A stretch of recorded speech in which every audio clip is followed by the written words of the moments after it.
जय माँ काली मित्रों, आपका मेरे चैनल माँ काली माँ दुर्गा शक्ति संवाद में स्वागत है। अगर आप मेरे चैनल पर नए हैं तो आप मेरे चैनल को सब्सक्राइब कीजिए, लाइक कीजिए, शेयर कीजिए। साथ ही नोटिफिकेशन बेल को भी प्रेस कीजिए जिससे मेरी आने वाली वीडियोस का नोटिफिकेशन आपको तुरंत मिल जाए। मित्रों, आज का जो विषय है वो विषय ये है कि जब आप किसी देवी या देवता की आराधना प्रारंभ करते हैं या अपने इष्ट देव की आराधना प्रारंभ करते हैं, तो जैसे ही आप पूजा प्रारंभ करते हैं ऐसे कौन से संकेत होते हैं जिनके द्वारा आप स्वयं पता कर सकते हैं कि उनकी कृपा आपके ऊपर होने लगी है। यानी प्रारंभिक संकेत जो होते हैं वो ऐसे कौन से होते हैं जो आपके देवता आपको देते हैं और आप उनको समझ करके उनकी कृपा का जो अंदाज़ा है वो आप लगा सकते हैं। देखिए, बहुत सारे संकेत होते हैं जो आपके इष्ट देव या आपके आराध्य देव आपको देते हैं। उनमें से कुछ लक्षण मैं आपको बता देती हूँ। उनमें से जो सबसे पहला लक्षण होता है ईश्वर की कृपा प्राप्त होने का, वो ये होता है कि आपका मन प्रसन्न रहने लगता है। आप बहुत ही खुश रहते हैं। आपको ऐसा लगता है कि जैसे कोई अलग ही चीज़ आपको प्राप्त हो गई हो। इस कारण से आप पूरा दिन और रात खुश रहने लगते हैं, प्रसन्न रहने लगते हैं। आपकी सभी चिंताएं दूर हो जाती हैं। आपके मन में किसी प्रकार की चिंता या भय नहीं रहता। ये नहीं सोचते कि ये कार्य कैसे होगा, कैसे नहीं होगा। आप सब कुछ ईश्वर पर छोड़ करके निश्चिंत हो जाते हैं। पूजा करने से आपको एक आत्मिक शांति प्राप्त होती है। साथ ही पूजा करते समय आपको एक आनंद का अनुभव होता है। ऐसा लगता है कि जैसे आप कौन सा ऐसा कार्य कर रहे हैं जिसमें आपको बहुत आनंद आ रहा है। पूजा करते समय आपको समय का बिल्कुल आभास नहीं होता। आपको पता नहीं लगता कि आपने कितनी देर की पूजा कर ली है। अगर आप चालीसा का पाठ करते हो तो चालीसा भी बहुत जल्दी पूरी हो जाती है। किसी वैदिक पुस्तक का अगर आप पाठ करते हो तो वो भी बहुत जल्दी पूरी हो जाती है। मतलब आपको समय का आभास नहीं रहता। ऐसा लगता ही नहीं है कि आपका आधा घंटा निकल गया है या 1 घंटा निकल गया है। आपको ऐसा लगता है कि हम पूजा कर रहे हैं तो बस पूजा ही करते रहें। साथ ही आपको अपने आसन पे से उठने का मन नहीं करता। अगर आप ध्यान लगाने बैठ जाते हैं तो आपका ध्यान इतना ज़्यादा लग जाता है कि आपका उस आसन पे से उठने का मन नहीं करता। ना ही उस समय आपको ये लगता है कि आप इस संसार से जुड़े हैं। आप एक अलग ही दुनिया में स्वयं को महसूस करने लगते हैं। जब आपको इष्ट देव की या किसी भी देवी देवता की कृपा प्राप्त होती है तब उस समय पर आपकी भक्ति में निरंतर वृद्धि होती है। यानी जो भक्ति का भाव है आपके हृदय में बढ़ने लगता है, उसकी प्रगति होने लगती है और आपका ध्यान अपने केवल इष्ट देव पर ही केंद्रित रहता है या आराध्य देव पर ही केंद्रित रहता है। जब आप अपने देवता की पूजा करते हैं, इस देव की पूजा करते हैं, तो जो आपकी समस्याएं हैं उनकी चिंता आपको नहीं रहती। चिंताएं बिल्कुल समाप्त हो जाती हैं। किसी भी प्रकार की चिंता आप नहीं करते, सब कुछ ईश्वर पर छोड़ देते हैं और आपको ऐसा दृढ़ विश्वास होता है कि जैसे आपकी समस्याओं का निवारण ही अवश्य होगा और वो आपके देवता ज़रूर करेंगे। आपको अपने आसपास किसी के होने का आभास होने लगता है। आपको ऐसा लगता है कि आपके आसपास कोई व्यक्ति है या कोई ऊर्जा है जो आपके आसपास भ्रमण कर रही है। लेकिन जब आप देखते हैं तो वहाँ पर आपको कोई भी नहीं दिखाई देता, ना ही कोई जीव जंतु, ना ही कोई पशु पक्षी और ना ही कोई व्यक्ति। लेकिन आपको आभास निरंतर बना रहता है। आपके शरीर में एक प्रकार की कंपन होने लगती है, एक वाइब्रेशन आपके शरीर में होती है और जब आप पूजा करते हैं ये वाइब्रेशन, ये कंपन आपको उसी समय पर होती है।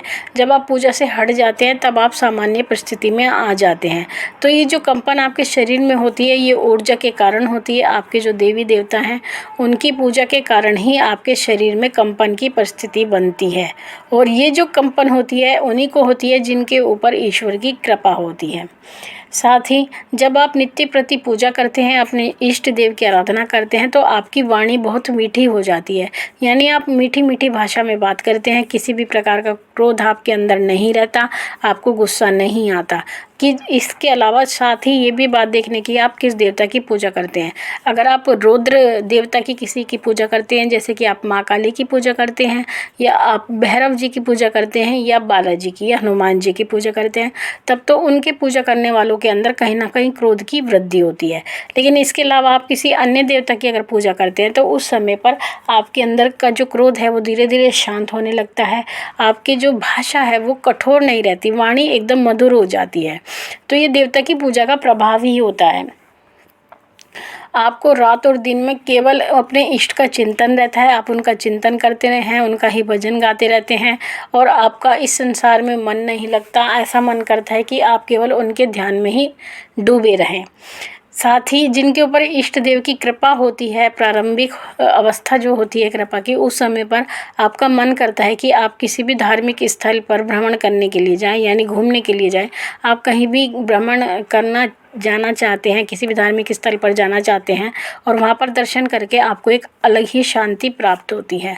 तो ये सभी लक्षण प्रारंभिक पूजा के होते हैं जब आप पूजा प्रारंभ करते हैं और देवता की कृपा आपके ऊपर होनी प्रारंभ होती है, तो आपको ये सभी लक्षण देखने को मिलते हैं। अगर आप ये वीडियो देखते हैं तो कोई भी लक्षण अगर आपके साथ होता है तो आप समझ जाइए कि आपके देवता की कृपा आप पे होनी प्रारंभ हो चुकी है। तो इन संकेतों के माध्यम से आप ये स्वयं पता कर पाएंगे। अब अपने सब्सक्राइबर का प्रश्न लेते हैं। प्रश्न है आरती शेट्टी जी का। इन्होंने कहा है अखंड ज्योति की ऑयल बच गई है, क्या करो ऑयल का और कॉटन बाती का। देखिए, अगर आपके अखंड ज्योत का कोई भी तेल बचता है, मैंने पहले भी बताया है, अगर तेल आपका बच जाता है तो वो तेल आपको उठा करके एक डिब्बे में रख लेना है। जब कभी भी आपके शरीर में किसी भी प्रकार की पीड़ा हो तो नाभि से ऊपर के हिस्सों में उस पीड़ा वाले स्थान पर आपको वो ऑयल लगाना है, तेल लगाना है या घी लगाना है, जो भी बचा है, तो आपको उससे शांति मिलेगी। आपकी जो पीड़ा है वो शांत होगी। और ये तेल आपको संभाल कर रखना है। आपको इसको कहीं भी ऐसी वैसी जगह यानी नाभि से नीचे के स्थान पर बिल्कुल भी नहीं लगाना है, यानी पैरों आदि पर नहीं लगाना है। अब अगला प्रश्न लेते हैं आशु त्यागी जी का। इन्होंने मुझसे कहा है जय माता दी गुरु माँ। मैं माँ दुर्गा की बहुत पूजा पाठ करती हूँ और माँ 2013 में मुझे माता महाकाली, माता महासरस्वती, माता महालक्ष्मी और दुर्गा माता ने सपने में दर्शन दिए। और गुरु माँ, मैं जिस मंदिर में जाती हूँ मुझे अजीब सा होने लगता है। मेरे हाथों में तेज झंझनाहट होती है और मैं कभी रोती हूँ कभी हंसती हूँ। मेरे साथ ये प्रॉब्लम काफ़ी टाइम से हो रही है। डॉक्टर को भी दिखाया, आराम नहीं लगा। झाड़ फूँक कराया तो कुछ टाइम के लिए ठीक रही, फिर वही समस्या शुरू हो गई। देखिए बच्चे, आपको जो समस्या आ रही है, यानी आपको जो झंझनाहट आपके शरीर में होती है और ये पूजा के स्थान पर ही होती है, यानी मंदिर में जाने से ही होती है। तो बच्चे, इसका इलाज किसी डॉक्टर के पास नहीं होता। डॉक्टर केवल आपकी शारीरिक बीमारियों को ठीक कर सकते हैं, लेकिन ये जो बीमारियां होती हैं, वो जो शारीरिक बीमारियां होती हैं, वो ऐसा नहीं होती कि धार्मिक स्थल पर आप गए तब आपको बीमारी खड़ी हो गई, घर आए तो बीमारी शांत हो गई। नहीं, ये शारीरिक बीमारियां नहीं होती, ये आध्यात्मिक परेशानियां होती हैं जो आध्यात्मिक गुरु द्वारा ही इनका समाधान किया जाता है।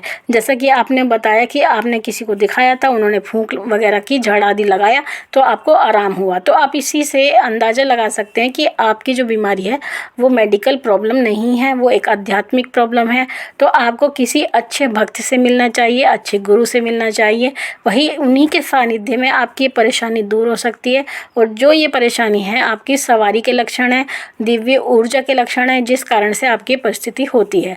लेकिन हो सकता है आप साधना मार्ग पर जो तरीका होता है बढ़ने का, आप वो तरीका ना जानती हो, वो मार्ग ना जानती हो। इस कारण से ही आप इस मार्ग में बीच में ही अटकी हुई हैं, इससे आगे आप पार नहीं जा पा रही हैं।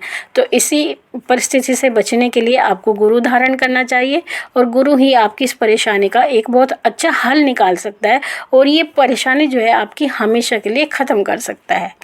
तो आशा करती हूँ मित्रों, आपको अपने प्रश्नों के उत्तर भी मिले होंगे, जानकारी भी मिली होगी। माँ भगवती से यही प्रार्थना करती हूँ कि वो आपके भंडारे भरती रहे, आपकी सभी मनोकामनाओं को पूर्ण करती रहे। आपसे फिर मिलूंगी अपनी अगली वीडियो में। तब तक के लिए जय महाकाली, जय महाकाल।